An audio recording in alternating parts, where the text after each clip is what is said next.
live on YouTube now, and then give me 1 second, I'll start the Facebook live stream.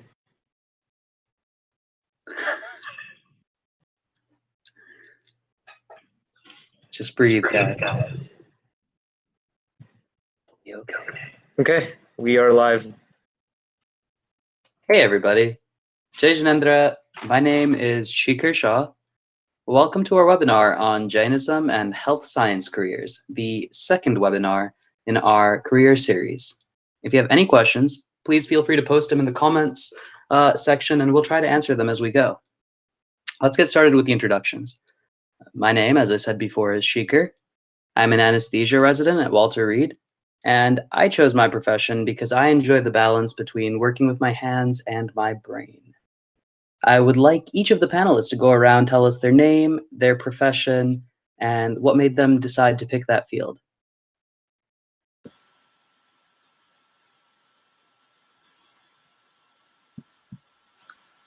Hi there, my name is Nashid Jayanendra. I'm in Pennsylvania. My field is interventional radiology. I chose that specifically because I enjoy anatomy in med school, and a lot of what we do in terms of procedures can help patients avoid surgery, which is, fascinating on a day-to-day basis. Hi, I'm Mamta. Mamta Shah. I'm from New York. I am an ophthalmic plastic reconstructive surgeon. I just got out of fellowship, which is super exciting. I chose my field because from a very early on in medical school, I loved working with my hands. And on top of that, I realized how much I love microsurgery. I'm happy to get more into it later on. Nice to meet you all. Hi, my name is Salil Oja. I am a second-year medical student at the University of Texas Health Science Center at San Antonio. I chose to go into medicine because I've always wanted to connect with a lot of other people in their health, and I've enjoyed working with my hands and being involved ever since I was a child, and I thought being in a profession where you're constantly having to learn and apply new concepts would be a great way for me to spend my time.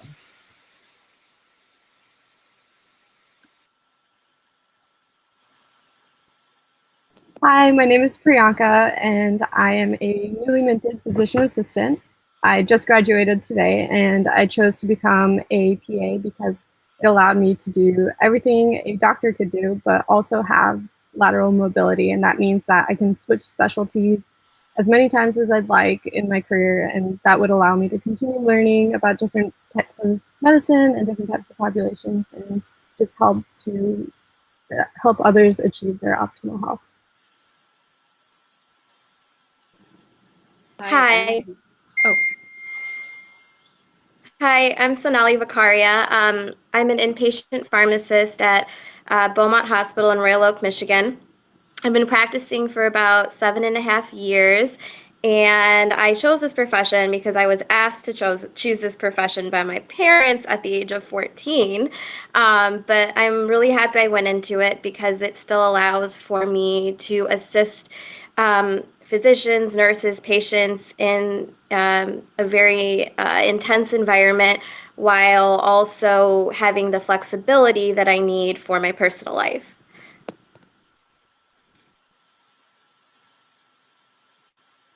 Hi, I'm Hema Uja. I'm a clinical laboratory director for Bentham Hospital, Harris Health System, and as you all can see, I'm a little odd one here in the group. So my reasons for why I'm in this field is going to be a little bit different. And so for me, it's not that simple, meaning what I could have done, should have done, have done, and wanted to do is a little bit complex, the answer.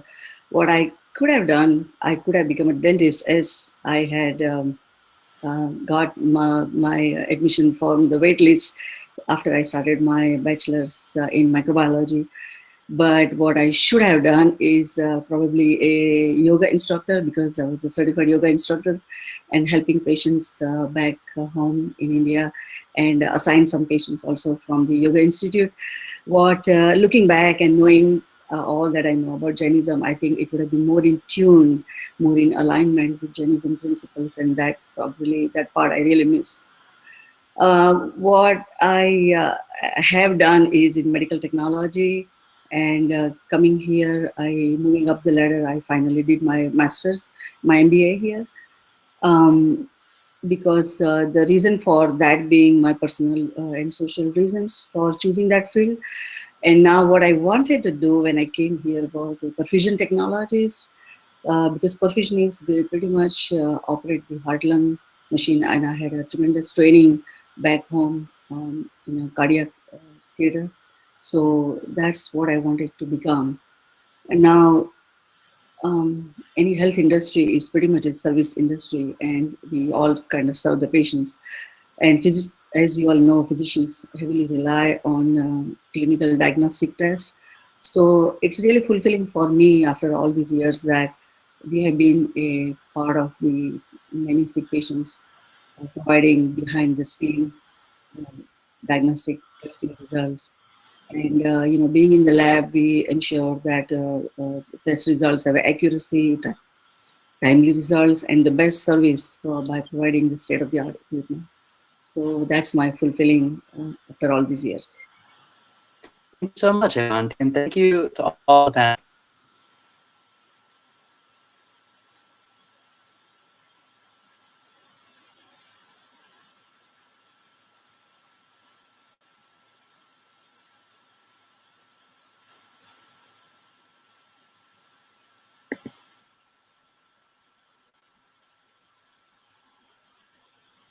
Okay, so I think it seems like Shikhar lost signal, so I'll just fill in for him for a few minutes and just get the discussion started. So give me 1 second, and we can go to the first question, which is about coursework and lab work involving in vivo and in vitro experiments and dissections. A lot of times it's considered to be cross-ethical or crossing Jain boundaries. So how did you guys deal with these Jain dilemmas inherent to the education necessary to enter the health field? So I guess for this one, we can start with Naishad, if you want to go ahead and give your take on it. Yeah, in the education process, certainly even from high school, there's many situations in which you're asked to dissect animals, and in this day and age, everybody understands if you have a religious or personal preference against that. I have not met anybody who's been thought to be obstructionist by saying they'd rather avoid that. There's plenty of software models and other ways to get the same information. A lot of times I haven't found that I've been put back at all education-wise by not being involved with the dissection. And certainly in medical school, donated bodies for dissection, human bodies are certainly the best way to get education.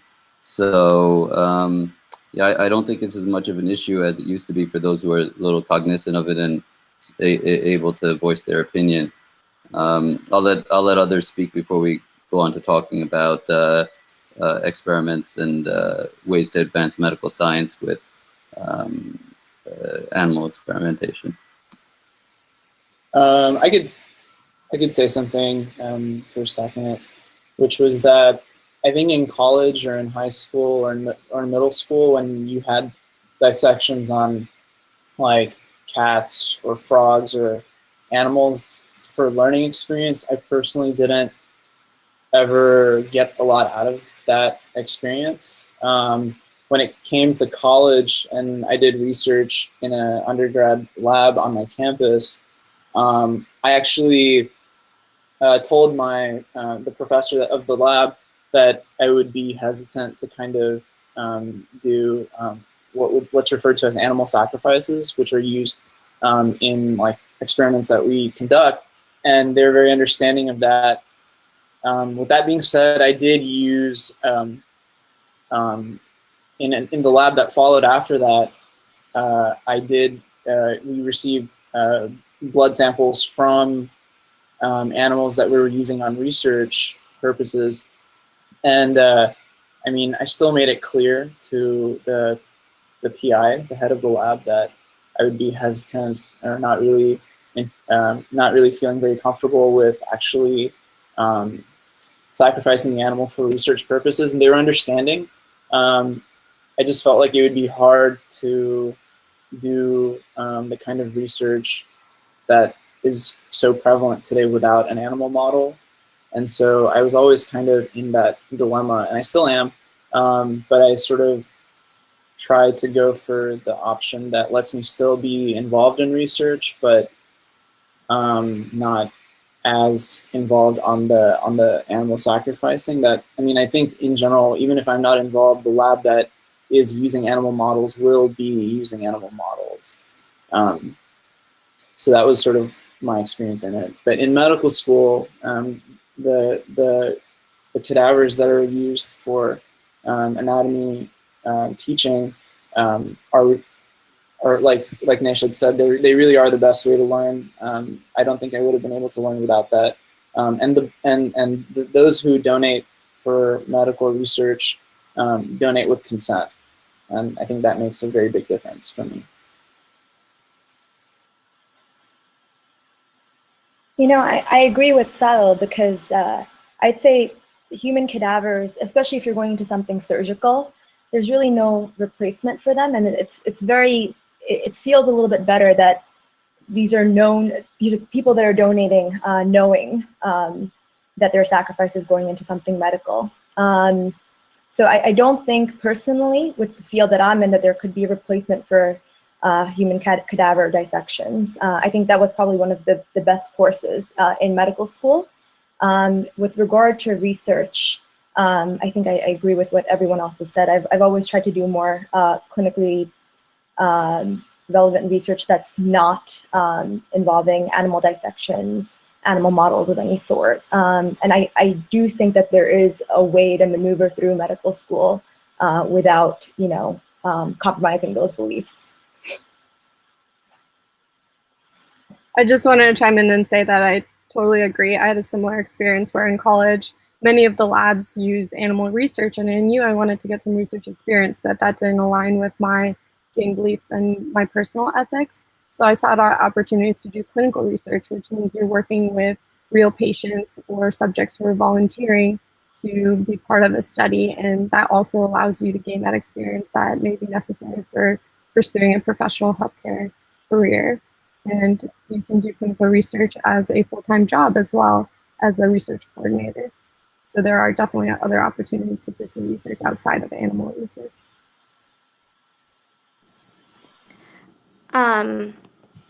I actually had to dissect animals in college during pharmacy school, and we didn't have human cadavers. I'm not sure if things have changed for pharmacy schools nowadays. I don't know if they would have allowed me to graduate without doing that. I didn't try. I didn't think of that option. So I was in a school in Missouri. But all I remember doing was kind of just like from a Jain standpoint, was not really being attached to the animal, that I was dissecting, kind of doing, saying, as this might sound strange, but like saying Nokar mantra like before, and just knowing that my intentions were good, in the future, perhaps considering some kind of Jeev Daya for what I did or whatever it might be. But that was something I had to do in college, and those were animals that I used, not human cadavers. So just wanted to throw that out there.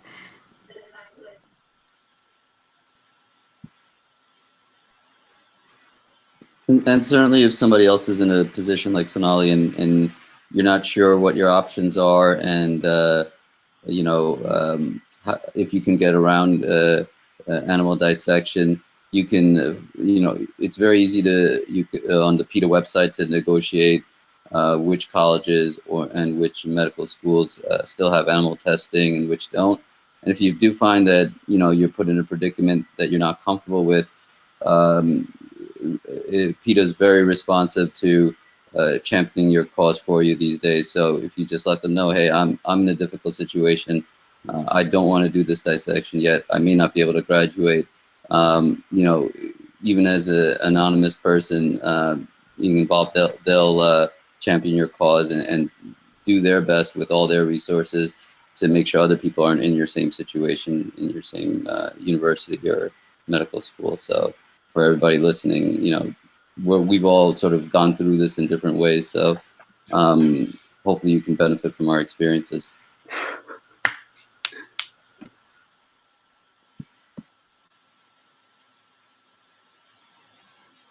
Yeah, thanks for sharing that, guys. So yeah, we can go on to the next question then, which is, these are going to talk about more Hey, about everybody. No. Are you back on? Difficulties? Yeah, okay, so Shikar's back, so he can take over if he wants to go on to the next question.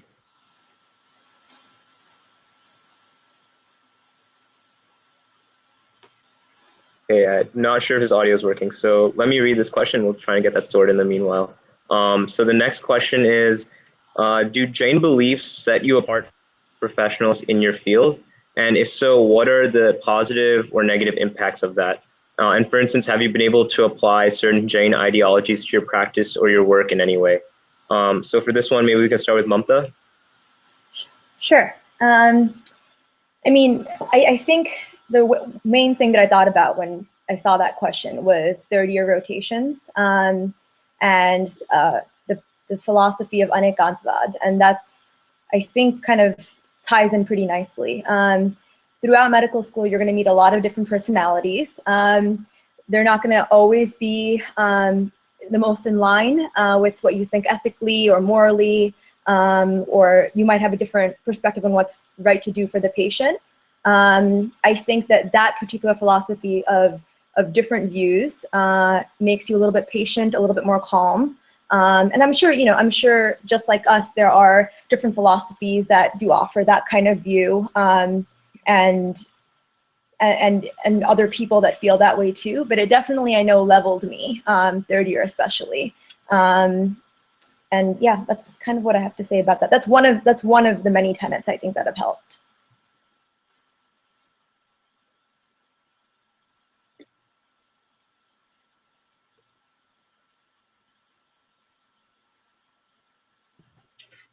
Okay, yeah, awesome. Thanks for sharing that. Does anyone else want to chime in and give their perspective? I was going to say Jain values really helps you to look at the processes objectively without any biases. It really helped me keep the Kashayas in check. You no longer have your likes or dislikes for a person based on the race, gender, or habits. And you know, in management, you have to deal with people all the time, whether it is in the department or outside with other hospital staffing. So it changes your thinking. You are more in tune with your consciousness, and your actions, your decisions are based on Jain principles, whether it comes to recruiting or dealing with the vendor for new instrument selection or counseling the staff. You become more like a neutral person.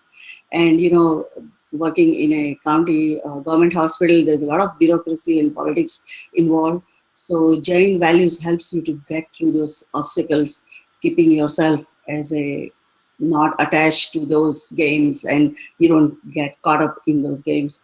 And then in the long run, the people around you or your staff find you really as a fair and a consistent and a good leader. So I think Jain values really helped me in that sense.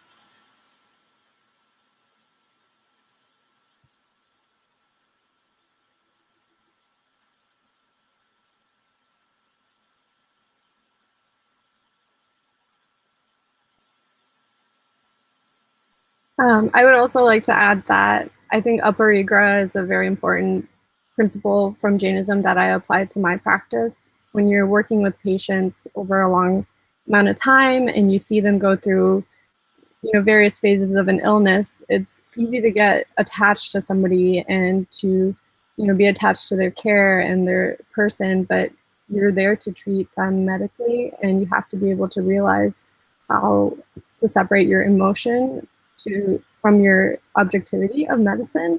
And that's something that isn't as easy to do as it was said. And I think that bringing in that principle from Jainism helps me keep those two aspects separate, and of course at the same time allowing you to be personable with the patient, but also realizing that that this is a transition in a patient's life, or to deal with end-of-life care.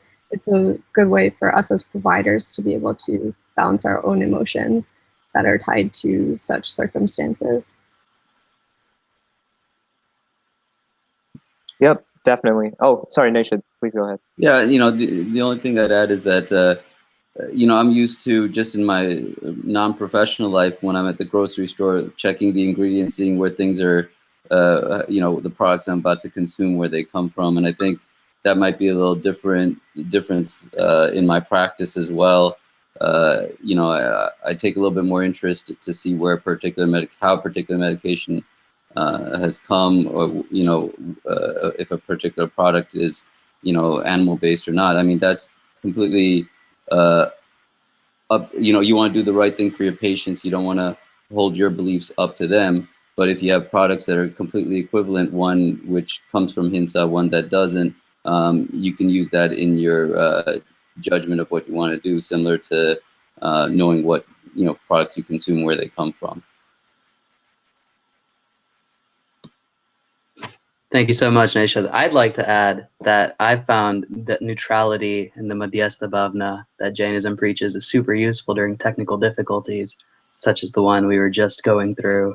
I apologize for that. I think I'm back. I wanted to take a leap off of that question, though, as well, which is utilizing the values of Jainism. How do you determine what things, medicine, healthcare, a lot of your careers rotate around research? So how do you determine what you're going to research? What system of ethics do you use to figure out what topics you're interested in, and how do you avoid committing violence in that research? I know, Salil, you've spent some time doing some research at the NIH. I think you'd be an excellent person to start answering this question. Yeah. So it was always kind of hard for me to think about like some of the research that was going on, because NIH is very, all that happens there is research and clinically oriented studies. And every patient that is admitted to the NIH is only admitted if they're on a specific clinical protocol. So there's a lot of testing that's being done and research that's going on before it even gets to the patient. And so I remember I was in an immunology lab, and like for the first time I really learned how vaccines were made. And I remember reading that even, like the preparations for certain flu vaccines, or like measles and rubella vaccines are used with animal preparations. So for example, like the flu vaccine is made with like an egg base, egg antigens, for example. And so some of that stuff definitely, like, I didn't realize how much involvement there is with animal products in the entire line. So, in my head, I was like, I already knew the answer to this, but I was like, oh man, like, obviously I'm gonna, get vaccines and stuff, but like, I couldn't help but think of like the animal process that's used in it, and I'm 100% for there to be research and a way to shift from less animal models and less animal byproduct involvement. But I think right now, for example, that was the dilemma that I faced, because I think it was more of an issue with like utilitarianism. A lot of research right now does involve animals, and as horrible as it is, I don't know of another way to replicate a model that is going on in a lab that uses gene modulation, or if you're trying to get a knockout variant for a certain gene. I don't know or even think if there's a possibility to replicate that in a plant model or in any other model. And there are specific protocols and everything in place for the use of animals in research. There's an entire guideline of ethics. That being said, at the end of the day, you're still taking the life of countless mice and other jeeves for our own research. And you know, I sort of ended up realizing that we're gonna try to do this right now so that in the future we don't have to. But I mean, it still makes me uncomfortable to think about doing that research, and that was why I wanted to be involved in it, but I tried to ask my PI or whichever lab I was in to give me a position in which I was less involved in some of that research. That being said, I will admit that it's really exciting stuff. What goes on in the labs are like groundbreaking. It's so cool. And if I had to do it again, I absolutely would, because it's really exciting to be not to figure out a problem on your own in the lab with other people and figure out how that fits into like the greater picture of medicine. So that's my take on it so far. Thanks. I'm sure we've got someone else here who's done some research as well. If not, I'll share my 2 cents, which is that a lot of the research I've done, kind of because I've had that similar concern, Salil, of wanting to do research because it feels like the best way to further medicine. Yeah. But then figuring out, well, how do I balance that with, you know, animal models, things like that. Yeah. And with my background, I studied math more than anything else, and so that made it really easy for me to say, hey, you know, you guys can do all the research you want. I'm going to do the data analysis. And data analysis doesn't harm any animals. So, you know, maths is definitely one way to be involved in research. Do things that still feel like they're furthering medicine without necessarily being at the bench side. For sure. I wanted to tack on to that. We had oh, go ahead. Oh, no, I was just saying, like, I agree. Okay, on to that. And this is opening up to all of you guys here, all of our panelists. We have an audience question, which is, you know, since there are these ethical issues with testing drugs on animals, what are your views on the growing role of artificial intelligence replacing drug testing on animals? Is it something that's feasible and we should go for it, and as Jains we need to encourage it, or does it have limitations? And, you know, while drug testing on animals may be an ethical gray area, we have to do what we have to do for the sake of safe drugs. So I wanted to add something to this. We generally get the latest articles from the different biotechnics and informatics companies, and this is published just recently in July 10th, 2018, and it won the research group from UK.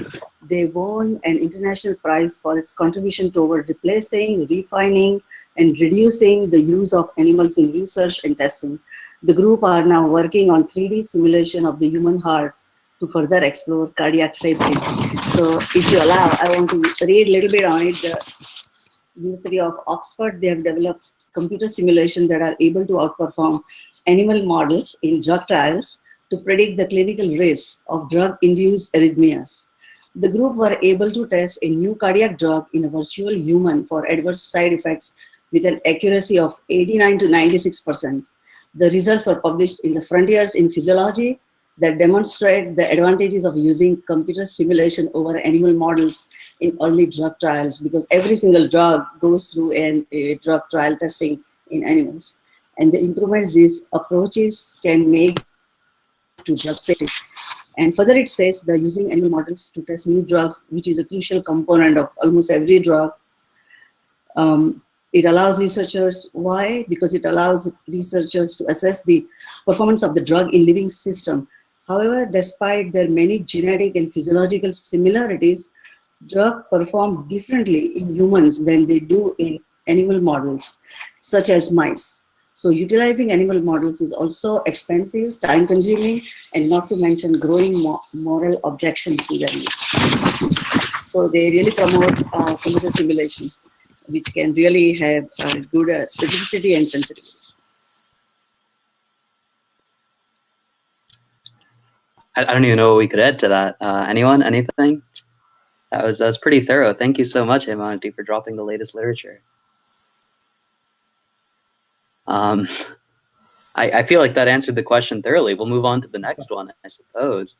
Something you hinted at, Salil, was that a lot of, and actually, Naishad, you were hinting at this as well. A lot of the things we use in surgeries, you know, like heart valves, cornea transplants. That I'm not entirely sure, Mamta, if you do cornea transplants, but a lot of them are animal-based. And then pharmaceutical products. Our flu vaccine is derived from eggs. We've got a lot of multivitamins. Most pills have gelatin in them. Insulin comes from pigs. I mean, we're talking across the board. There's animal derivatives in pharmaceutical products and surgical byproducts. What do you recommend? I mean, to your patients that are looking for animal-free alternatives, is that one of those things where you say like, hey, I understand your beliefs, but this is what we got to do it? Do you work with them, or do you in your practice try to implement finding animal-free alternatives? I'd be curious to know your thoughts. Hi, Shikar. So when it comes to those kinds of questions, we have various populations of, you know, people that come in, depending on their faith, that don't want certain ingredients in their pills. So we actually do the research and ourselves to find out if those pills contain, you know, gelatin or whatever it might be. And sometimes they will go along with taking the medication if it's life-threatening, and other times they won't. So that's really the most, we can do from an inpatient standpoint. We have no control over the ingredients of these medications. Many of them that we dispense are derived from animals. But that's the most we can do. I mean, there are vegan alternatives of vitamins and things like that you can get at Whole Foods, but when you're talking about a more acute setting, that's something we really don't have control over, but we do our best to work with the patient. Shakers, just to clarify, corneal transplants now are exclusively from humans when you're using it for surgery. So PK, penetrating keratoplasty, it's all through guidelines set aside by the Cornea Donor Society. But that does raise a good point, because in my field, almost everything that we use is inorganic material, meaning Medpro implants, plastic implants, what we use for glaucoma surgery also. It's man-made material. So if you're thinking about doing something surgical, that's an avenue that you can look into. What kinds of surgeries will you be doing? What kinds of sacrifices will you have to make with regard to having to use products that are animal tested on, or products that are derived from animals? I think just from like a medical student perspective, since I'm not as far ahead yet, is that something that I've noticed is that there's a huge push for research into non-animal, non-human organs or medical like valves and stuff, for example, because there's a high failure rate for a lot of these things. So, for example, like the artificial heart valve, and also because there's a high risk of rejection for some of these organs that are transplanted and whatnot. And I think at least like the next 10, 20, 30 years look really promising for all kinds of non-animal, non-human derived medical options for patients.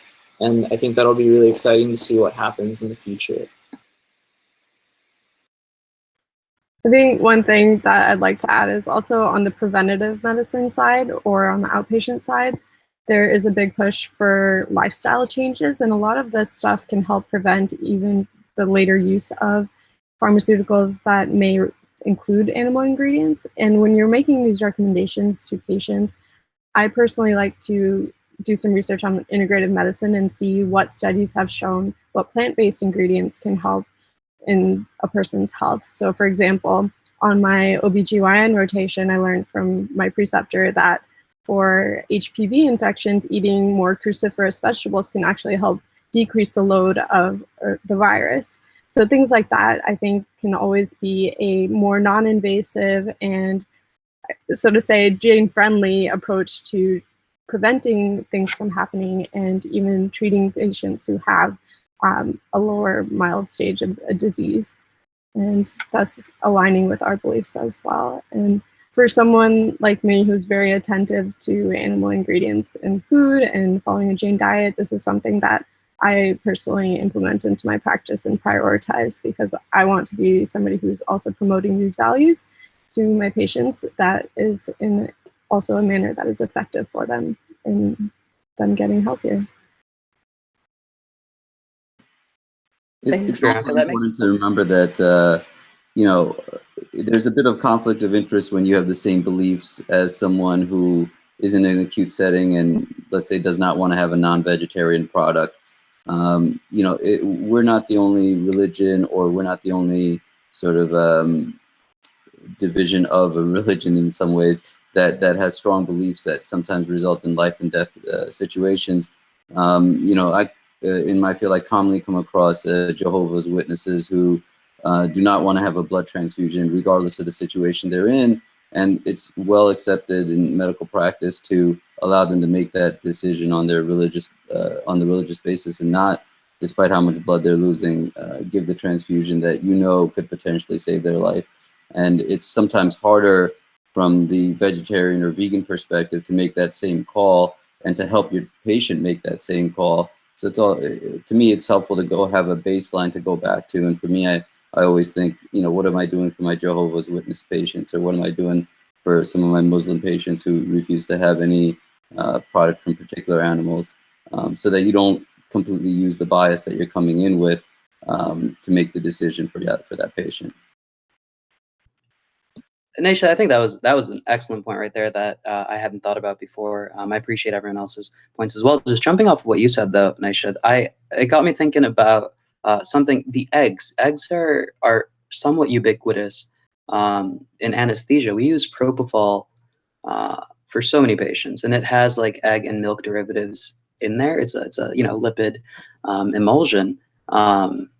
But we never ask patients if they're okay with it. So with the Jehovah's Witness piece as well, unless a patient comes to you and tells you, hey, I'm a Jehovah's Witness, I don't want blood products. I guess blood's different because we consent patients for blood before we give it. But for a lot of medications, we don't ask them and say, hey, this is all the things that is in this medication we're giving you. Are you okay with these, with these allergens or with these medications and the other things they have in them? Salil's raising a great question on the side there, which is what's the alternative to Propofol? Tons of things. I mean, you can use gas, like isoflurane, or, like a volatile anesthetic. You could use other IV anesthetics if you needed to. It's just that Propofol is kind of like one of the mainstays. It's what we go to very frequently. It's what people feel comfortable using. But I guess the question I was building up to is with blood, we consent people and ask them, hey, are you comfortable with us giving this? With a lot of other medications, we don't have that conversation. We count on the patient doing the research and coming back to you and saying, oh, hey, this pill has gelatin in it. I don't want to take that. What's the alternative, doctor? Do you guys think that we should be more forthright about saying, hey, I'm going to give you this medication. It has eggs in it. Is that something you're comfortable taking? Or, hey, I'm going to give you this. It's derived from, bovine insulin. Is that something you're comfortable taking? Or is it fine to put the onus on the patient?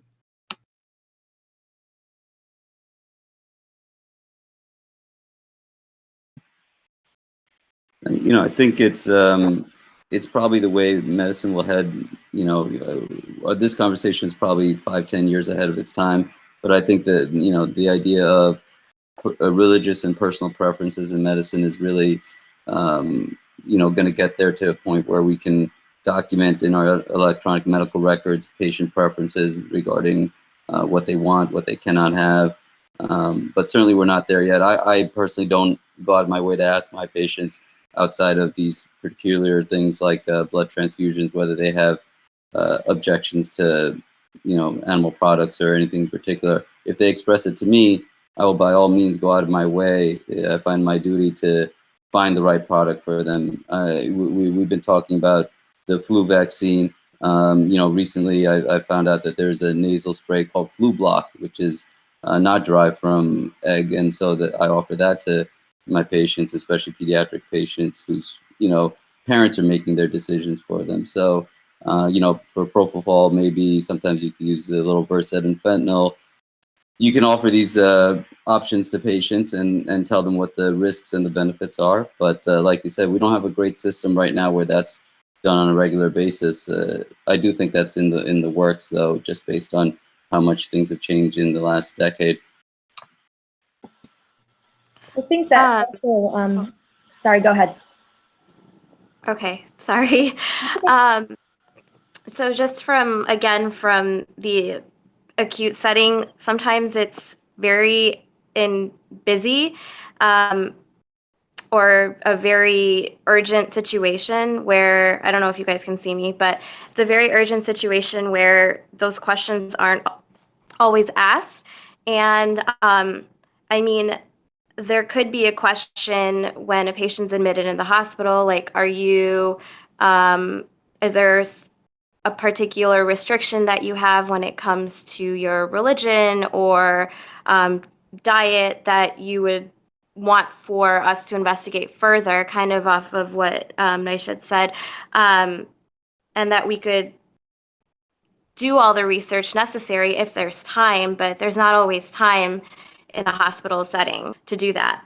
And so I do think that it's important that the patient kind of does their part where they let us know that, hey, like, I don't want any medications with eggs or gelatin or whatever it might be. And then based off of that information, we can follow up. So I do think it takes both parties to make this happen. And I agree that it will be a while before something like that does happen.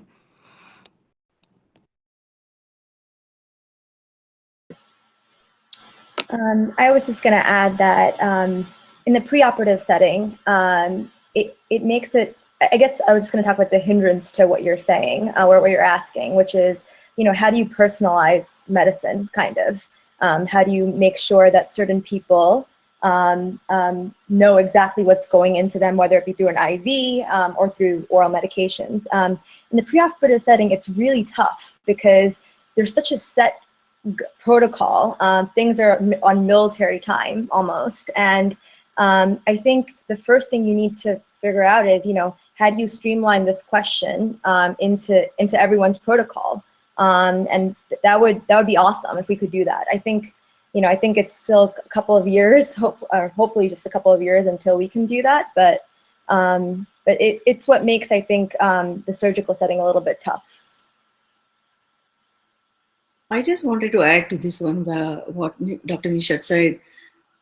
Jehovah's Witness, we had a patient whose hemoglobin was like less than 6, it was 5, and was a bleeder, came to hospital, needed blood, but refused to take the transfusion. And so how would you, because sometimes in a trauma setting, when they run the patient to the hospital and there is no time to think, they just want to stabilize the patient and whatever needs to be done to save it's a matter of survival, So at that time, how, if the patient is bleeding or in a critical situation, how does these things play a role? Do you save the life or you go by what's in their personal history and not give? Let the patient bleed? Yeah, I think that's a great question. I don't have personal experience, but I don't know some of you guys have not understand is if they're unconscious, then you have to hear me. Uh-oh. There's like a little bit of lag. I apologize.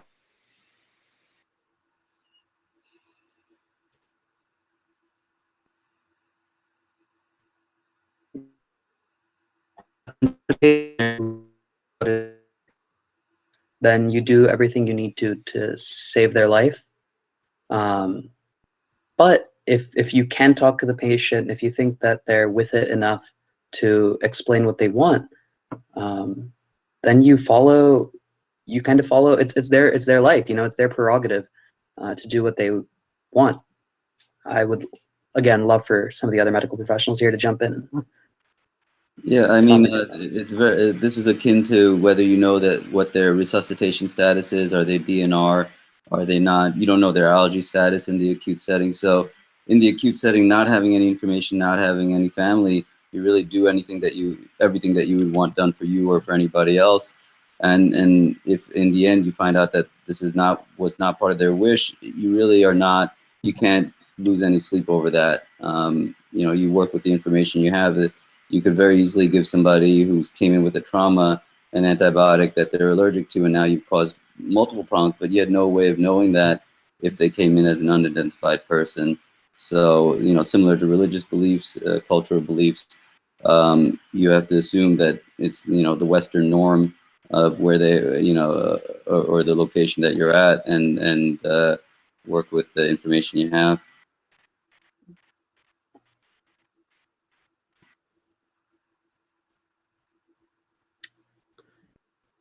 Fair enough. I think that's actually a great segue for another question that I had, if you guys are okay with us moving on. You know, we've started delving into Jainism and the ethics and how it intersects with medicine. But what is your stance, and what is Jainism's stance on euthanasia, on physician-assisted suicide? Yeah, I'll leave it open. What are your takes on it? And specifically, what do you think Jainism's take is?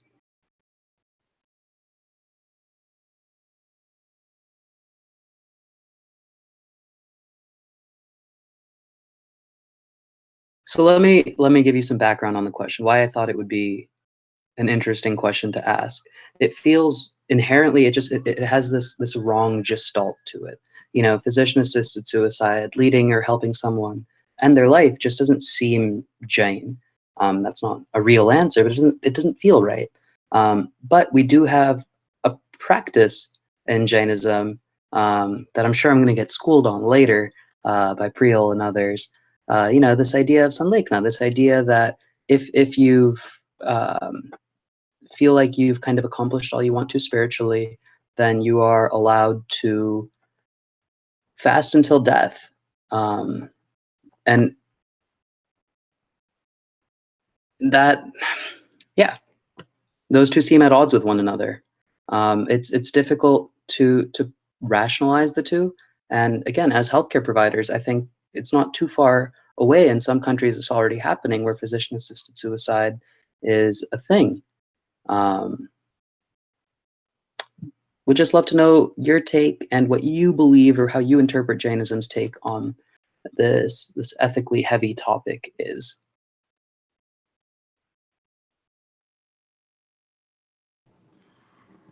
So I actually don't know 100% what the answer would be, which is why we're probably discussing this. But just from what would seem more logical to me is that the Jain practice still has some level of pain involved, which may be associated with karma, while the other practice of assisted suicide may not be as painful. And it's kind of a chosen, you know, it's a quicker death experience. I don't know, since I've never been through it, but that's how I would differentiate the two. I have no idea what's right or wrong, but that's how I would differentiate the two in my own mind. But I'd love to hear everyone else's perspectives too. So we addressed this a couple of months ago in med school during our first year, and so I just looked it up again because there's criteria for what's commonly known as physician-assisted suicide, and it's referred to as death with dignity. and you can look up more information on deathwithdignity.org. But just looking at the eligibility for a patient who would ask for a prescription under physician-assisted dying criteria, it's only legal in some states, first of all. So the patient would have to be 18 years of age or older. They'd have to be mentally competent and able to communicate and make their own healthcare decisions. They have to be diagnosed with a terminal illness that will, within reasonable medical judgment, lead to death within 6 months. And they have to be able to self-administer and ingest the prescribed medication. And 2 physicians separately have to determine whether these criteria have been met. So they have to kind of go through an entire process to really to meet the criteria for this. I don't personally think of it as the same as suicide. Actually, when a patient elects to undergo death with dignity, it's commonly referred to that they passed away due to their illness, not because of the medication they took. Even though the medicine is lethal, we were told that we were given this lecture by a hospitalist who's seen this many times, and he said that in a patient that undergoes a procedure or a process for this, their cause of death is written as due to the illness they had, not the medicine that that led to them passing. And so that was just, I thought I would just address like the criteria for this, so that everybody kind of knows what the process is.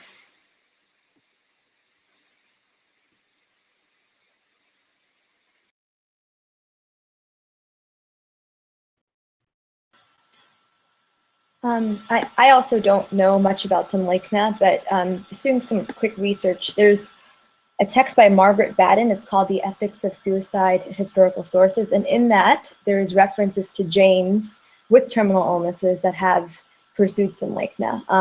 I think maybe we can get somebody else's perspective on exactly what it is and what conditions are required for it. But just to note that there are people that go down that route. So for Jainism, Sunlikhna really is a voluntary death, but you are in peace with yourself. You have chosen not due to some illness, but you have chosen that route as if like you are at peace with yourself, and you choose that kind of one of the kind of it's a tap.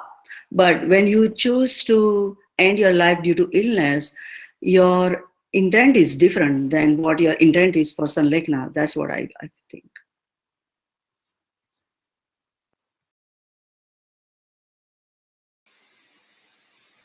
Thank you all for your input. I mean, this is, as you can tell by the general silence and crickets on the channel, this is a tough and heavy question to deal with. Our next few don't get too much easier. I've decided to put you guys through the ringer a little bit. But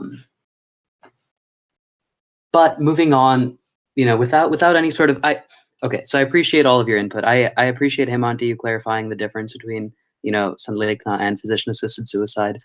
Mamta, Salil, I think you raised some really good points about the fact that, you know, dying with dignity, physician-assisted suicide, euthanasia, if you want to get into some of the more colloquial terms for it, do have very strict guidelines. I mean, these aren't things that we just throw around willy-nilly. There is still a lot of thought being put behind them. They are still very conservative options. It's not something that everyone can just kind of do on a whim. And I mean, what I'm coming away with is the fact that this requires some more serious thought about, you know, because just a second ago, we were talking about the fact that a Jehovah's Witness patient could come in with a really low hemoglobin, but as long as they're consentable, if they're bleeding out, we might not transfuse them and allow them to pass. So it's a gray area. Obviously, allowing someone to pass and helping them along that path are different, but this is definitely something that requires some more thought, and I'll leave it at that. I think, and move on to the next question, if that's all right. Which is embryonic stem cell research. Right? Again, we're going after the big ones. This is what our audience wants to hear. This makes for great daytime television. Embryonic stem cell research. As best I can tell, Jainism doesn't have too much doctrine guiding us along this path.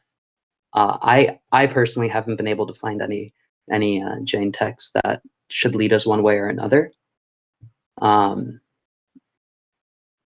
What's the Jain stance? Is this sort of research, is stem cell research, something that compromises Jain values? Is it something that's totally okay and permissible within doctrine because it might further, medical advances, or something in between? What do y'all think?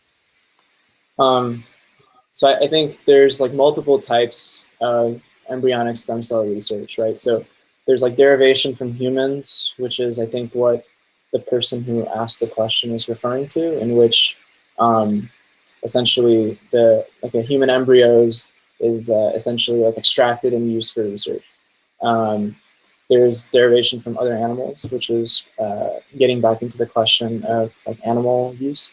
I think what's been very popularized recently, like since about the past 10 years or so, is what's known as IPS technology, which is induced pluripotent stem cell technology, which is, it basically eliminated the debate that was going on for a really long time about the ethics of research with human embryos or animal embryos, and sort of allows for IPS technology lets basically a researcher to use an adult fully differentiated cell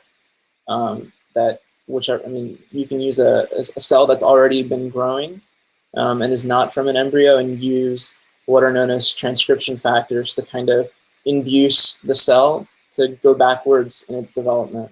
And then when the cell that is induced is at like a progenitor state, you can now add on transcription factors to get the cell to differentiate towards a specific direction, like a breast cancer cell or a skin cell.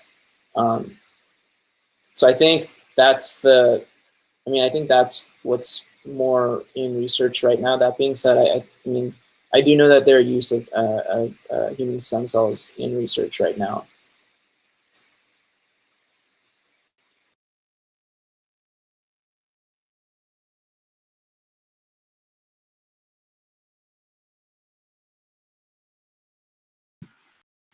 I think, I don't think anybody's going to have a clear-cut thumbs up, thumbs down answer here.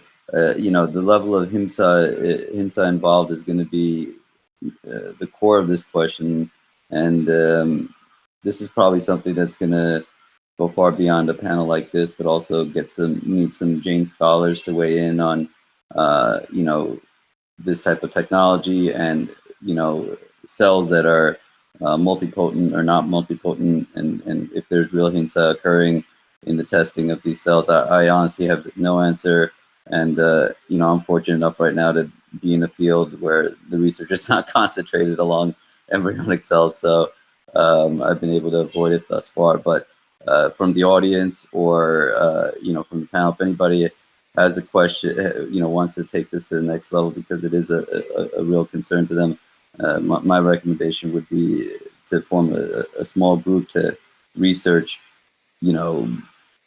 basically on theory, how much HINSA would be involved in something like this, and maybe even do a comparative to animal research and other forms of research that we have to get a spectrum of where we lie, because all this is a continuum. There's nothing that's karma free. Yeah, I think this is sort of, every question that we've sort of been answering for the past a little bit, I think Shikar just dropped out, has sort of been dealing with the issue of like, how much HINSA do you want to partake in research and medicine? And the way medical technology has been and medical research has been conducted for so long has been through this animal process. And something that I always sort of try to look at is like, yes, the models and stem cells are being used with a very high level of HINSA in order to do research. But what's the end goal? Like, what is the intention in the process? No, if anybody could do research without committing violence on another living being, I think we all of us, especially in the Jain community, would be very supportive of that. And I think there needs to be a push for this. That being said, there's a huge potential in being able to advance research in a way that can change the lives of people that are currently suffering from a lot of illnesses and diseases. Just doing a quick search on what stem cells are being used for right now. They're being researched to differentiate into specific cell types to treat macular degeneration, spinal cord injury, stroke, burns, heart disease, diabetes, osteoarthritis, and rheumatoid arthritis. And the potential for actually sort of, changing the lives of millions of people is so strong that I feel like, as hard as it is to kind of think of how it's impacting, in the immediacy, and as hard as it is, like, I can't even properly answer this question myself because I'm like trying to think about it myself, and it's hard for me to say.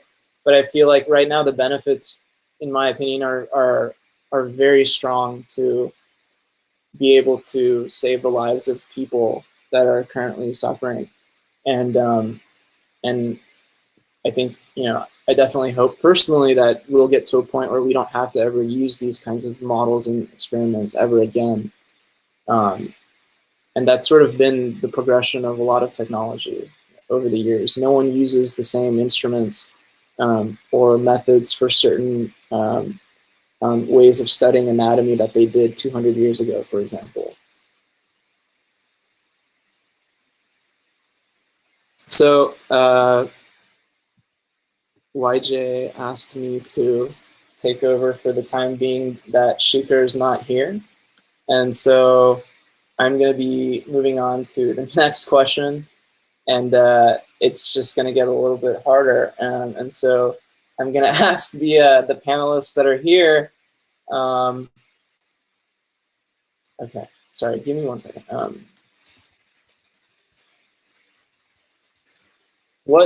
Where does Jainism stand on abortion, and why do you think this is the stance that Jainism takes?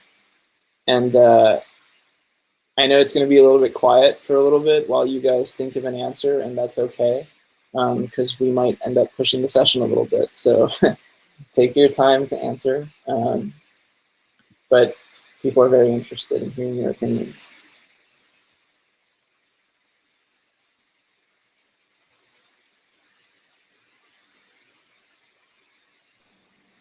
And if I don't hear anything, then I'll move on to the next topic.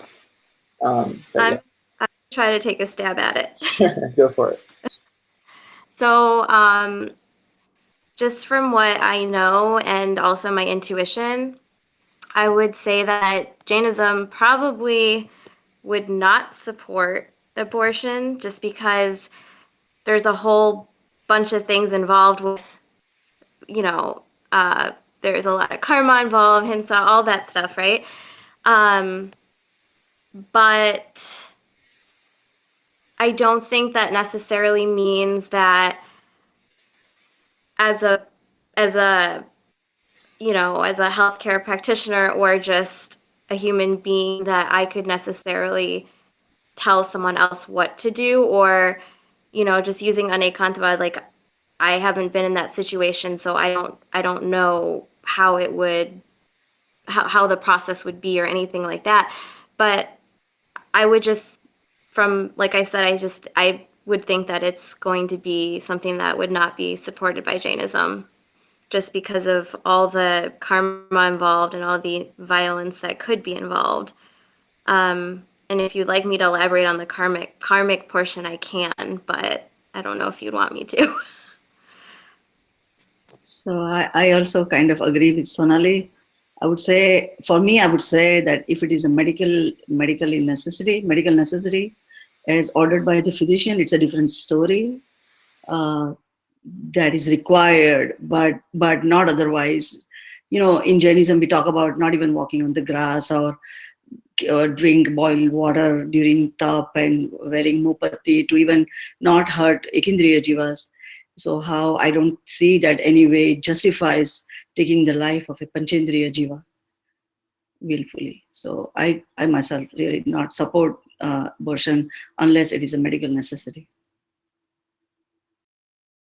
I would agree with that too. I think there are some instances where you might be in an emergency where a patient may have an ectopic pregnancy, which is life-threatening to that person, where you are your main purpose is to do no harm and to save the life of that person. And in those cases, it's a tough decision, but it is a decision you have to make in the best interest of the patient.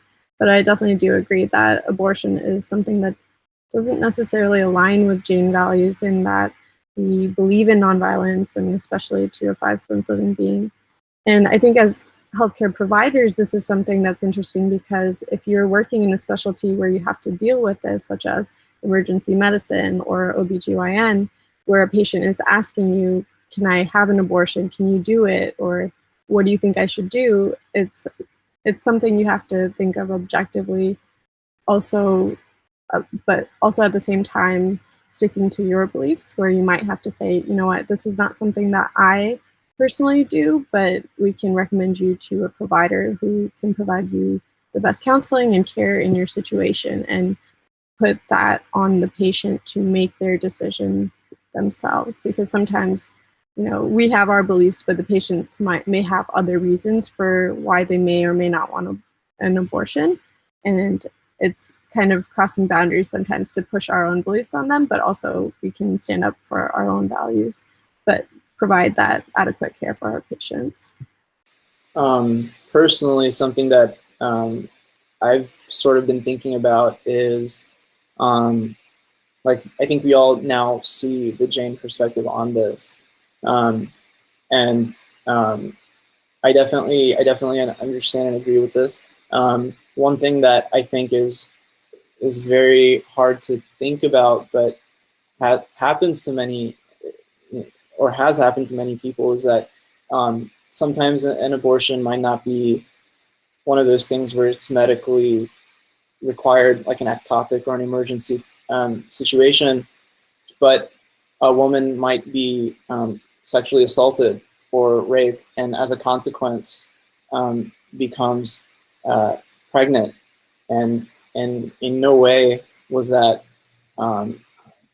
her. It's not that, I mean, you know, there in no way was this a decision that she had asked for or wanted, and apart from the trauma that comes out of that, a lot of laws, particularly in the U.S., make it extremely difficult for women to have access to resources like this, and so, you know, it's one of those things that's so terrible that it shouldn't happen to begin with.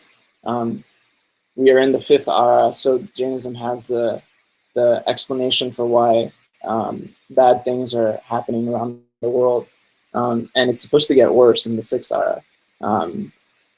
So I don't even think about that, but this is something that's so, like, hard for me to say that I personally, you know, I can see why it should only be in a medical or emergency case, but I can also see why a woman who is exposed to this now has to deal with this because the laws of that country or whatnot don't allow for her to make her own decision.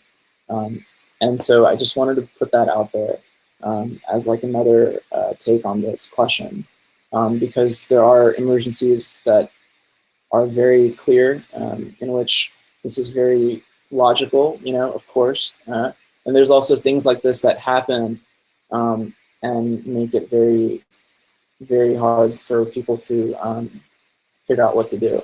And I can't imagine that as hard as it is for us to answer this question, I can only imagine how hard it is for a woman to make that decision in the first place. I'm gonna hand it over to Shikhar. I think he's back, yeah.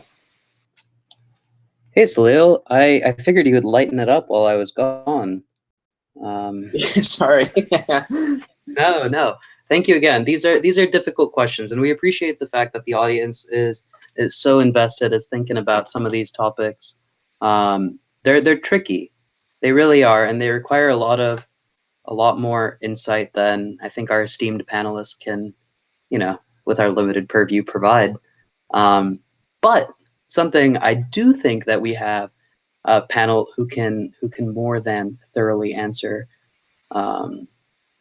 is this question about, we've talked about animals, we've talked about waste, and the HINSA caused as a result of animal research. Sorry, we haven't talked about waste. And that's something I think that we should talk about the HINSA related to as well. In medical care, due to, we want to keep everything sterile, we want to make sure every patient has their own equipment, everything's plastic, it's not super biodegradable. There's a ton of waste. We provide high value care, but there's a ton of waste and there's a ton of HINSA associated with that waste. Obviously, not using sterile equipment for every patient is a QI issue and isn't the right answer either. But having quality care, high value care, and wasteful resources seems to be the ideal thing to do. They don't seem like goals that would be impossible. It seems like something that's sustainable within the next few years. I was wondering what you all do in your practice to provide care while reducing waste.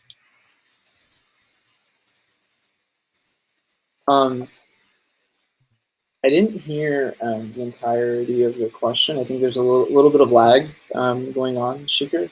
Maybe, Shikhar, could you try, if you can see this, can you try turning off your video? That way maybe some of the bandwidth for the audio can take over. And if it doesn't work, then if it doesn't work, then I can move on to another portion, and then when Shikhar comes back, we can go back to working on that.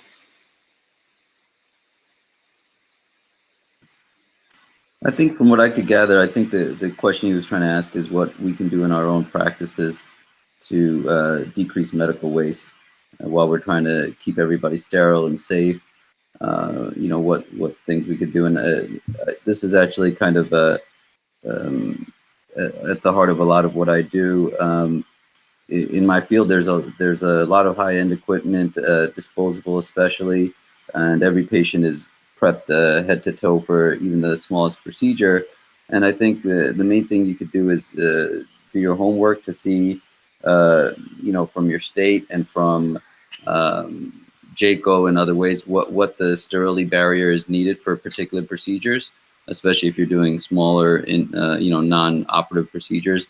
The hospital system, based on liability and just having the ease to do the same thing for every patient, often does create a lot of waste. But if you do your own homework and find that for procedure X, you don't necessarily need a full head-to-toe prep, you just need a local prep, that certainly has helped me out. And you can look for organizations to take on expired or lightly used equipment. There are plenty of catheters and probes that can be re-sterilized from even endovascular work, and there are companies that are willing to do that and ship it elsewhere. In addition, don't forget about teaching. If you have a product that's expired or lightly used and is not dangerous, I set a lot of them aside in my office, and when residents come by and have questions about how to deploy a stent or a filter, it's not in the trash can. I'm able to use it right there for education purposes. So I think just like you do your best but aren't 100% efficient at recycling in your home, I think in your hospital you could probably just try to do your best, do your homework, and minimize waste that way as well. So I'll just repeat the question one more time since it was kind of breaking up when Shikhar was saying it. So the question that he was asking was, moving beyond our discussion on animal ethics, have any of you considered in your practice the role of individual providers in reducing medical waste as a means to ahimsa? If so, how do you personally provide high-value care with reduced waste? Quality improvement and high-value care is a rapidly advancing initiative that not only may lead to less use and waste of animal products, but also aims to reduce harm to people in the overall system. So that's the question. For me, for us in the lab, we pretty much kill everything actually. We grow yeast, we grow fungi, we grow mold, bacteria, and we kill all of them. We put them through biohazard cycle. We can't let them loose. So sorry, but that's a requirement. It's otherwise it's a big penalty. Yeah. Get inspected every other year. So we get a patient sample that the physician may suspect infection, and we have to put it on a culture plate and make them grow the millions of those colonies in microbiology and millions of those molds and yeast and fungi, and even in molecular lab we have to sterile everything so they can amplify the DNA and all that. So a lot of those kind of violence is involved, but it's to me it is unavoidable. We cannot. It has to go through autoclaving process and. Yeah. Yeah. Personally, I'm all for killing all the bacteria and germs in public places. Did you want to add to that? It's for a greater good, you know. That's what. Yeah, I agree. Auntie, thanks for the laboratory perspective. That makes complete sense. In the operating room, I'll be very honest, it drives me crazy how much waste there is. Sometimes at the end of a procedure, I'll look at the OR tray, and oftentimes there's leftover suture that we haven't touched, gloves, gowns, gauze, sponge. There's a bunch of things that, you know, maybe if you were meticulous enough prior to the case, and this is an onus to me and to everyone else that operates, you could minimize what you open up in the first place. Sometimes it takes a little bit longer to do a case because then you have to wait for certain tools that you didn't open up in the first place. But I think it's kind of an individual responsibility, especially in the operating room. I know that in Houston, when I was in college, I used to volunteer at an organization that would collect expired medical equipment, gauze, gloves, all kinds of products, and sort of reorganize that material and send it to countries that really needed medical assistance, because we might take things like a centrifuge or certain vacutainers for blood for granted because we have so much surplus of resources here. But in a lot of countries, they're still operating centrifuge by hand to separate blood draws. And so I remember spending a lot of time seeing that, a lot of medical packaging would show that it was expired, but it was perfectly good. And so Project Cure was what I was a part of, and they would basically reorganize the material and send it to other countries.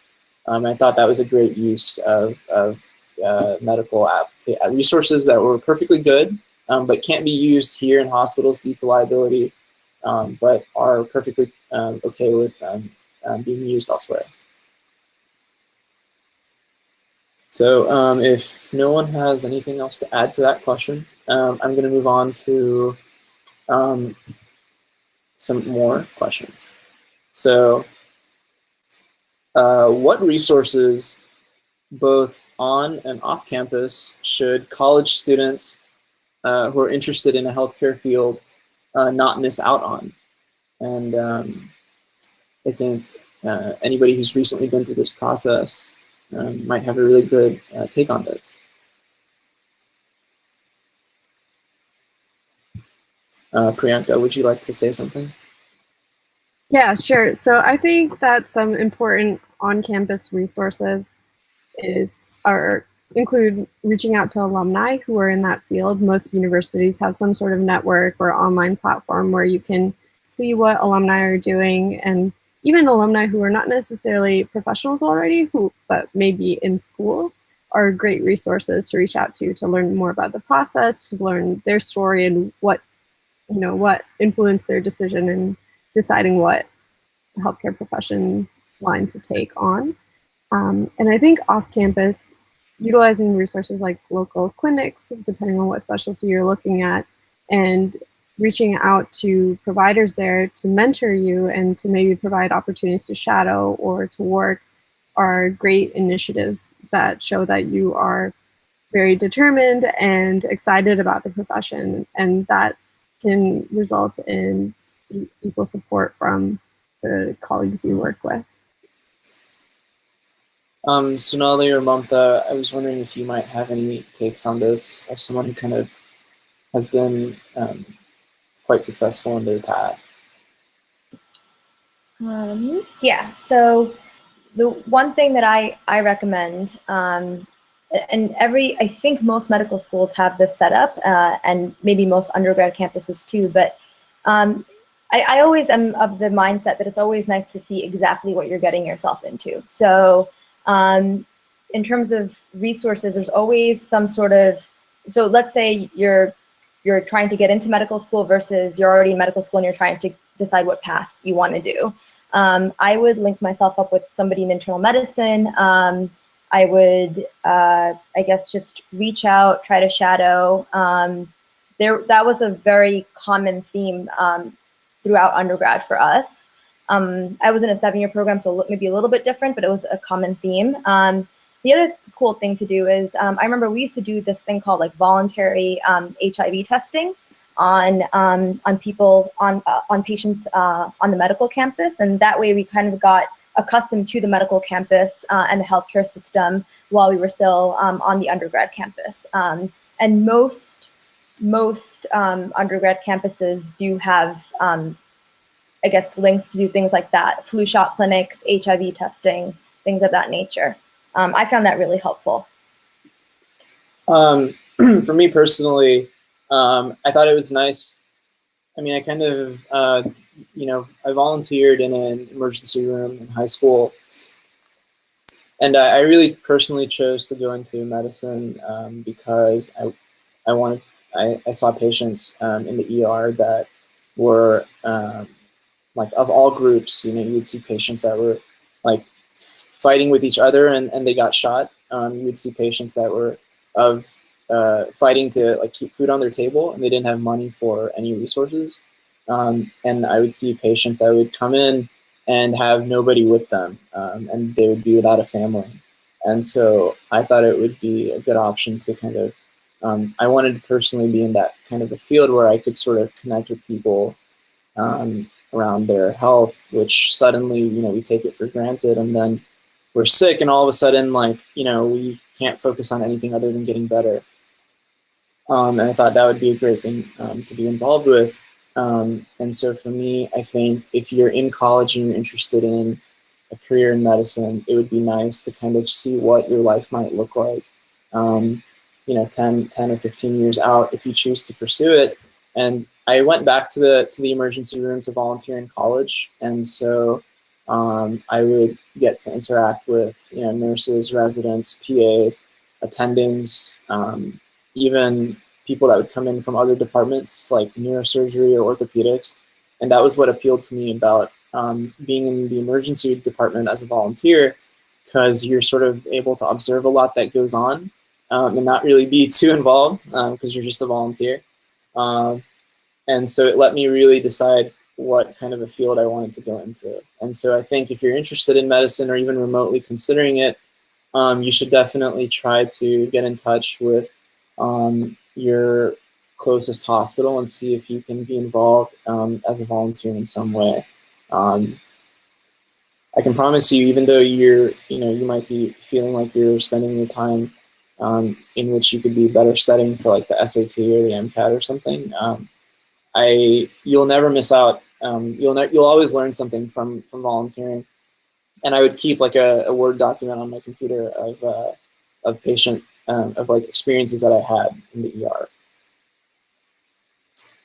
So if anybody else doesn't want to add, oh yeah. Hey, Yeah. so the only other thing I like to echo what everyone else said about definitely shadowing someone, finding a mentor. But just another perspective is, let's say you're in pharmacy, you're in medicine, and you're interested in a particular discipline within those fields. I think sometimes we don't know what we don't know, or we don't know if we truly like something or don't like something until we've actually tried it. So I do think it's important for students to check out other fields, shadow different types of physicians, pharmacists, whatever it might be, so that you can be 100% sure about whatever decision you're planning to make. Yeah, I think that's a really great point. I totally agree. Shadowing can be hard to find if you're sort of like in high school or in college and there's like a HIPAA problem.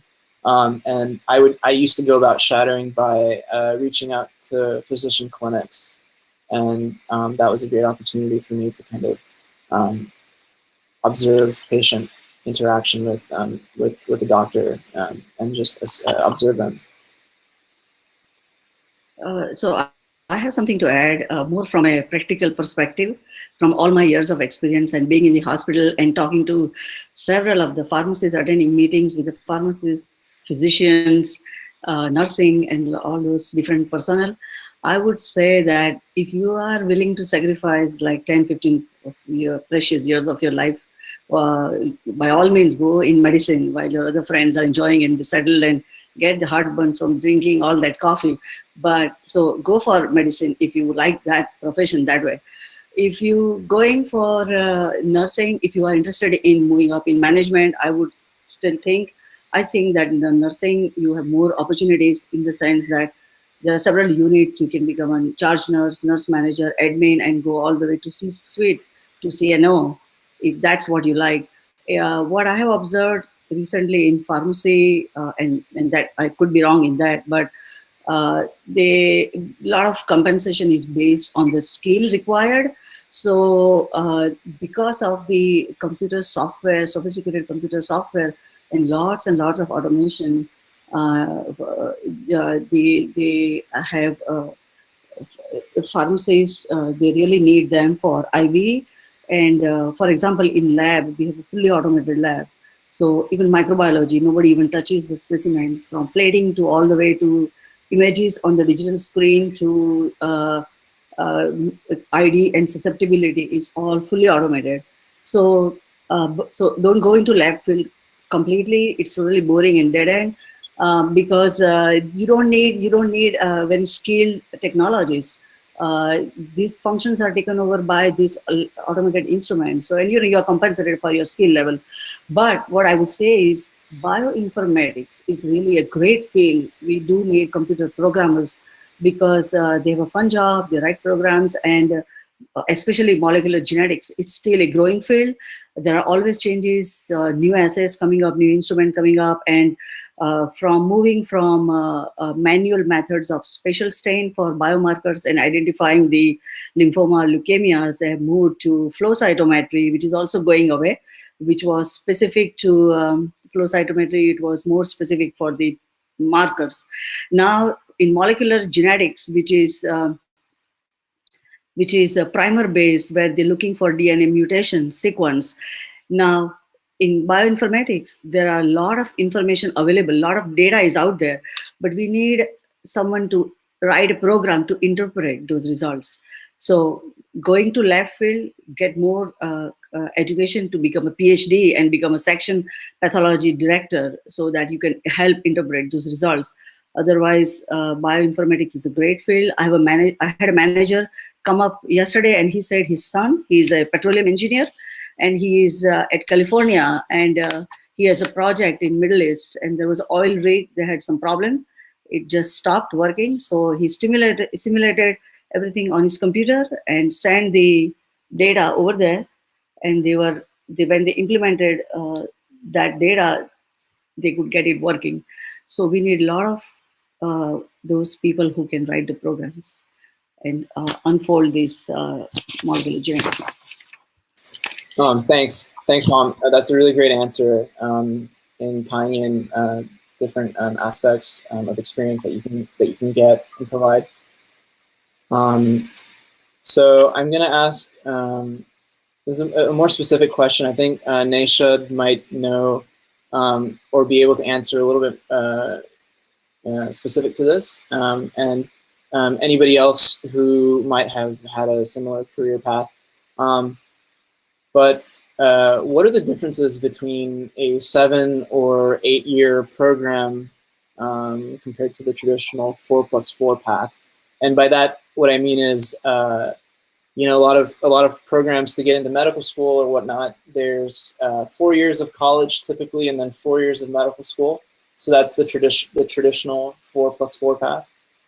There's also a accelerated option in which you can kind of do like a undergrad degree and a medical degree combined, and it's usually a 7-year program or an 8-year program in which you're guaranteed admission at a particular university. So I might ask this to Nashad, who did a 7-year BSDO program. And I don't know if anybody else might have done something similar, but if you have, please feel free to answer.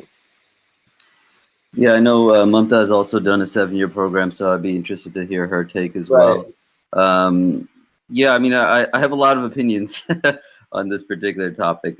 Just for those who don't know a lot about the differences, you generally, instead of having a 4-year undergrad experience, you generally have it compressed into 3 years. You take mostly core courses, not as much elective time. And in my experience, then the last 4 years are your typical medical school years. And so that you're in line with everybody else, but the first 3 years you're kind of accelerating beyond your other colleagues that you started with in freshman year. You know, huge benefit is that, yes, you do save a year and you graduate a year sooner. There are downsides, though. Just because you have admission to one of these programs doesn't mean you should take it as a blank check and think life is going to be great because of it. You certainly miss out on that senior year factor, you know, a time to reflect and relax and really make core decisions about where you're headed in life. You miss out on elective time, which you may even find fields outside of medicine that you're interested in, and maybe develop some other knowledge outside of you know, biology or whatever your minor will be in or your major would be in undergrad. And you do see a lot of your friends who you graduated high school with have, frankly, just a little bit easier time getting through college because they do have the gaps for electives and they do have the senior year. So all that is kind of in the moment experiences that are positive and negative. And you know, one of the major things to consider is how married are you to medicine, because with the 7-year program, you are making a commitment from when you're 17 to where you're going to be for the next 7 years. Whereas when you're doing a 4-and-4 program, you know, you have some flexibility or some more flexibility. A lot of 7-year programs will saddle you with a not so useful undergrad degree as a method to ensure that you're going to be with their medical school and not hop around. So that's also something to be aware of. You know, I don't have a summary statement, but I would say that there are probably just as many goods as bads with the 7-year program, and you really should talk to a lot of people, like we said, alumni, and get a lot of opinions, and not just assume, like a lot of people do, that 7 is better than 8. Before Mamta says her take on this, I just wanted to add, as someone who's been familiar with a lot of people that are interested in pre-med or pre-opto or pre-nursing or pre-PA, a lot of these programs, they don't necessarily require you to major in like biology or biochemistry or a specific science. You can be an English major, you can be a history major, you can be an engineer. I have a classmate who's a chemical engineering major. I have another one who's a mechanical engineer. So you can kind of pursue whatever you want to and apply to these programs. As long as you meet the prerequisites for each program, you are eligible to apply into the profession that you want to be if it is one in healthcare. Yeah, I'm gonna let Mamta tell you guys about her perspective. So I went to the 7-year program at Boston University. And I agree with Naisha and Salil on their perspectives. For me, I think the downs were this locked-in factor where you really are from high school, headed down a path, and sometimes, you know, even if you feel like it's not the right path for you, you might hesitate a little bit more to change gears because it's a set program. That I think is the main downfall, and I think that's a pretty obvious downfall of it. For me, at least at BU, it had a really strong emphasis on liberal arts, so maybe that's something that people should look for if they're thinking that they have other interests. So it took a lot of history classes. I love history, so I took Roman history, Greek history. I double majored in econ. These were all other interests, and I have to say, my particular program, we did have people change gears from it. Very few, but there were, and they were very respectful of it. Obviously, they're making a very big investment in you, so it does affect them in that way. But it didn't leave anyone on a bad note, which was very comforting and nice to know. I really enjoyed the experience overall. In terms of senior year. I think first, second, third year, yeah, first year is a little bit intense. Second and third year, I thought having that part of college was really nice. The way that my program was set up was that I could take a bunch of medical school courses my third year. So actually my first year of medical school ended up being pretty lax. So it kind of did feel like I still had a senior year. The one thing I'll say is that you want to make sure that you're, medicine, obviously there's book smart aspect of it, right? But if you're zooming through, you want to make sure that your social self has kind of caught up to that. And I think a lot of other people struggled with that. And I think that's something to think about. Maybe you want to, revolve your free time around other experiences or doing things that kind of make you as socially adept as you need to be in medical school.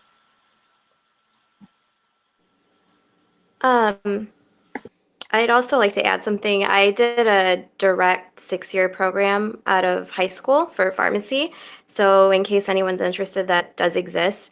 My experience was I went to a school that was smaller than my high school in Missouri, and I did enjoy it. It was nice to have everyone there kind of pursuing the same goal. It was the St. Louis College of Pharmacy.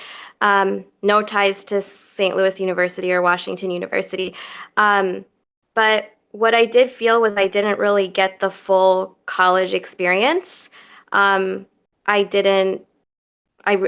It was just us. Like, it was smaller than my high school, so there was no liberal arts education, very little. It felt like basically a vocational school, and I felt like that in some ways stunted my growth, which I ended up making up for after I graduated. So I do believe that college is also a time to kind of have some self-exploration, and I was kind of stuck in this career path, which I'm happy with now, but a lot of, quite a few people did end up dropping out at that, later on, 5 years in, 6 years, actually not 6 years, but 5 years in for sure. And so I guess if you're going to pursue a direct program, you really have to know that this is something you want to do, and also be okay with sometimes not getting that college experience that may actually be beneficial.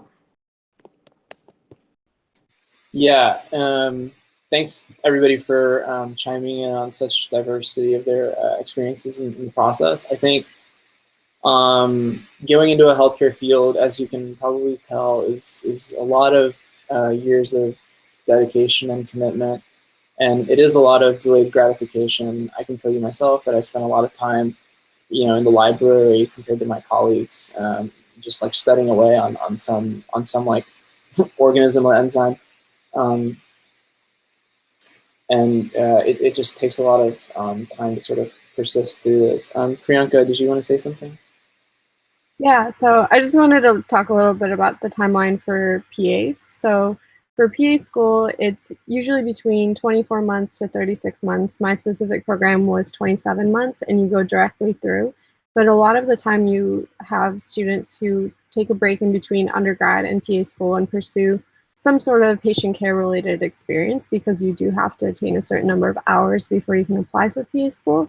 But at the same time, the school that I went to at Quinnipiac University actually has a direct program as well. And I think these are starting to become a little bit more popular as the PA profession continues to grow. And they had a 6-year program. So half of our class came from the direct program, and then the other half of us came from people who had some work experience in between undergrad and grad school, which I think was an interesting dynamic and helped highlight some of the pros and cons of going either route. And for me personally, seeing my classmates who had gone through the direct program, I felt like they were very well prepared academically, and their strengths really shined with that. And for us who had some work experience in between, I think we really shined in our clinical experiences in the clinical year when we're rotating through different specialties, because we have had that patient experience and learned to work within the dynamics of the healthcare system. So I think there are pros and cons to either route. And I think that you shouldn't be afraid to take some time off in between if you're still trying to figure out what route you want to take. And eventually that will help you make the right decision for you. Thank you so much. I wanted to answer one of the last questions of the talk for today, which is that, do you have any specific application tips, not just for school, but also for finding internships and research opportunities? What I wanted to say about this is that no matter what program you apply to, it is in your huge advantage to apply early. A lot of these things take a lot of planning, and you have to figure out your timeline. And so if it comes to that point in college, or you already know you want to do this, it's in your huge benefit to apply the day the application is released, for example, because these things take time. They have to process them. They get thousands of applications. Med school, PA school, nursing, pharmacy, opto, all of these schools are extremely competitive, and they're very interested in selecting the best applicants. And if you get your application in first, they're going to see it first. And there are other things involved too, letters of recommendations that you have to get from people, essays that you have to submit, secondary essays that you have to submit, preparation for an interview. And so I would tell you to definitely apply as early as you possibly can, preferably the day the application process opens up, because there will be, I can't stress that enough. For finding internships, at least for some of you who might be pre-med, your college, your university or college that you go to does a huge job in trying to get students to be involved during the summer.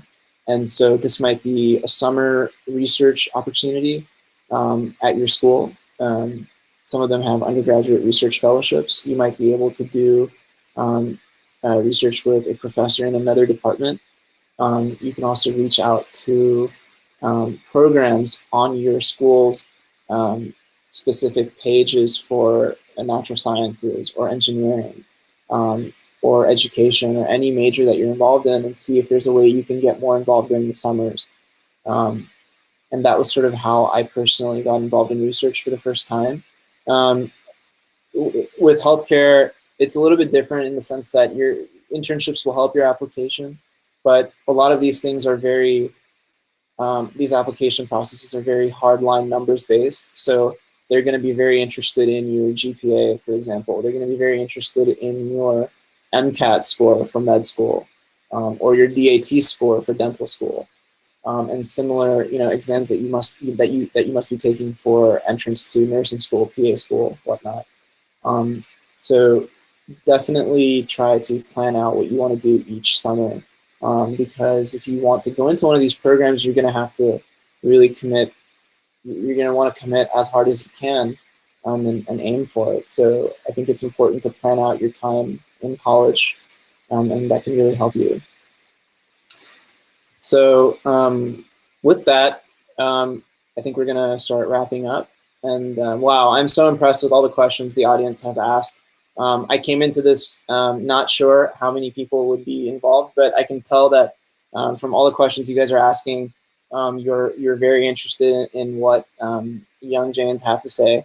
And so I'd like to thank the audience for your wonderful questions. We're gonna bring our Jainism and Medicine webinar to an end now. And panelists, do you guys have any final comments that you might want to add? I have something to say. I do want to say something that obviously I don't have any application tips, but I'm just want to say that I'm so amazed and very happy to see all our youth conducting and organizing such programs and activities. I find them so sincere, honest, very methodical, and technologically advanced. So I'm so very happy about all this. And at the end, I want to say, just develop a grit, always be learning, stay positive, and find your consciousness. Thanks so much, Mom. That's my mom. So I want to thank our panelists. You guys have done a great job. Shikar, we wish you were here with us. You did a great job. Nesha, Sonali, Mom, Hema, Neetu, Raj, Mamta, and Priyanka, thanks so much for your time and your willingness to answer all of our questions. We really appreciate this. And if you'd like to get in contact with any of the panelists, please reach out and email education@yja.org, and we will put you in touch with them. Thank you so much.